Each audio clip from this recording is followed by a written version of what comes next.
حول تخطيط القلب الكتروكارديوغرافي ECG. طبعا شفت انها محاضرة مهمة لازم اركز عليها.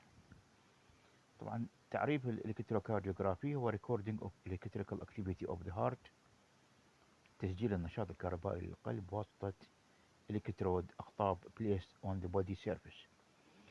هنا نشوف عندنا 12 قطب. طبعا حاليا كل جهاز تخطيط خاصة الحديثة موجود عليه مثل هاي الرسمة أو الخارطة، يحدد لك مكانات وضع الليدات الأقطاب، وأيضا حول كل ليد مكتوب اسم المكان. طبعا هنا مثلا عندنا أقطاب اسمها ليمب ليد. ليمب ليد يعني تضع على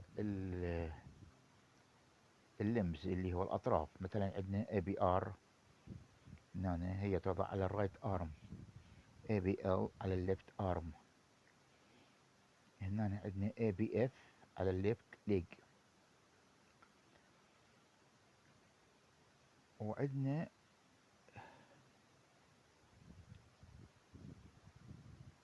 ليد 1، عندنا ستاندر ليد، ليد 1 وليد 2 وليد 3. وعندنا بقت 6 توضع على تشست، تسمى تشست ليدز، من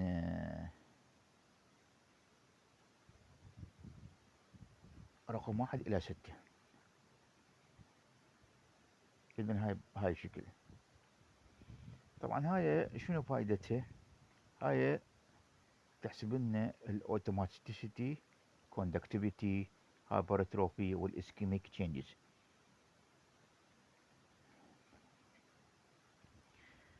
هنا الموجة القلبية لازم احنا حكينا عليها بشكل مختصر في محاضرة سابقة، هسه نحكي عليها أكثر. هذا شكل الموجة القلبية، تكون بيها ريفلكشنز الأعلى. طبعا الموجات الأعلى تكون بوزيتيف، الموجات الأسفل هي موجات نيجاتيف.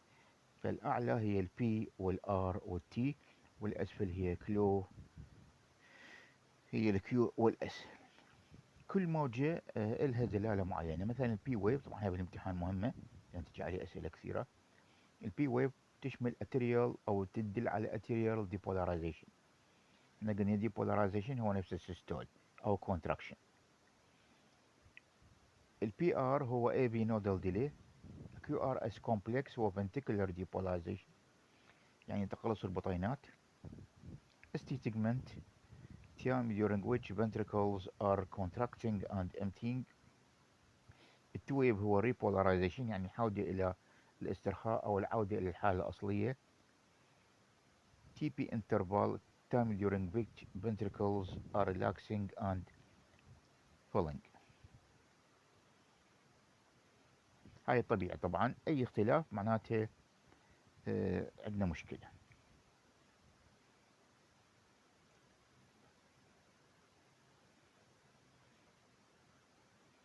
كل مربع صغير هو عبارة عن 0.04 سكند، كل مربع صغير. وهاي المسافة بين أو المربع الكبير هو 0.2 سكند، يعني 5 مربعات صغار. هاي مهمة جدا من نريد نحسب المسافات، لأن أحيانا يصير عندنا prolongation PR interval، أو يصير عندنا توسع بالكيو ار اس كومبلكس، أو توسع أو بالكيو تي انترفال. فهاي المسافات مهمة. المربع الصغير 0.04 سكند، والمربع الكبير اللي هو عبارة عن 5 صغار هو 5 في 24 يعني 0.02 سكند. زين، هذا لازم نحفظه.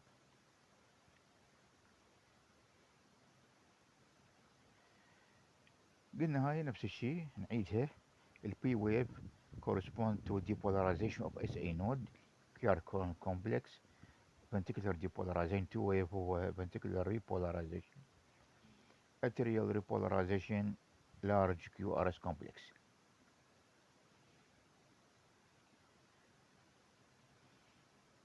هاي هنا من يريد نحسب البي ار انترفال، هو بداية البي وبداية الار. QRS بداية الكيو إلى نهاية الإس. ST segment هو بين الإس وبين نهاية التي. QT بداية الكيو إلى نهاية التي.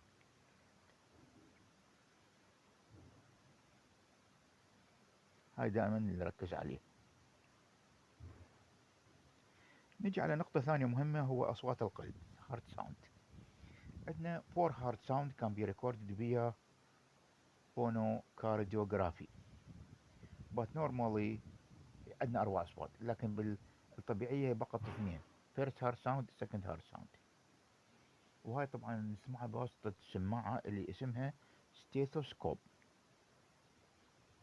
هاي الأصوات هي لب دب. هي طبعا اللب هي closure of heart valves. يعني هاي الفيرست هارت ساوند والسكند هي تأتي من انغلاق صمامات القلب. اللب هي انغلاق الاتريو فنتيكولار فالف، والدب هو انغلاق السيمي لونار فالف. هاي مثلها مكتوبة أثناء السيستول. طبعا الفيرست هارت ساوند generated by vibration of blood and ventricular wall، اهتزازات بين البلاد والفنتيكولار وول. طبعا الفيرست هارت ساوند يكون louder longer more resonant than the second heart sound. إذا الفيرست هارت ساوند اللي هو اللب يكون أعلى louder أطول longer more resonant. السكند هارت ساوند هو يحصل من يغلق الأورتيك and pulmonary semilunar valve at the beginning of ventricular diastole. Generated أيضا by vibration of the blood and the aorta. Aortic valve closed slightly before slight يعني شوية قبل البلمونري فالف. عندنا فد شيء اسمه هارت مرمر. مرمر هو abnormal، أصوات غير طبيعية بالقلب. abnormal or unusual heart sound.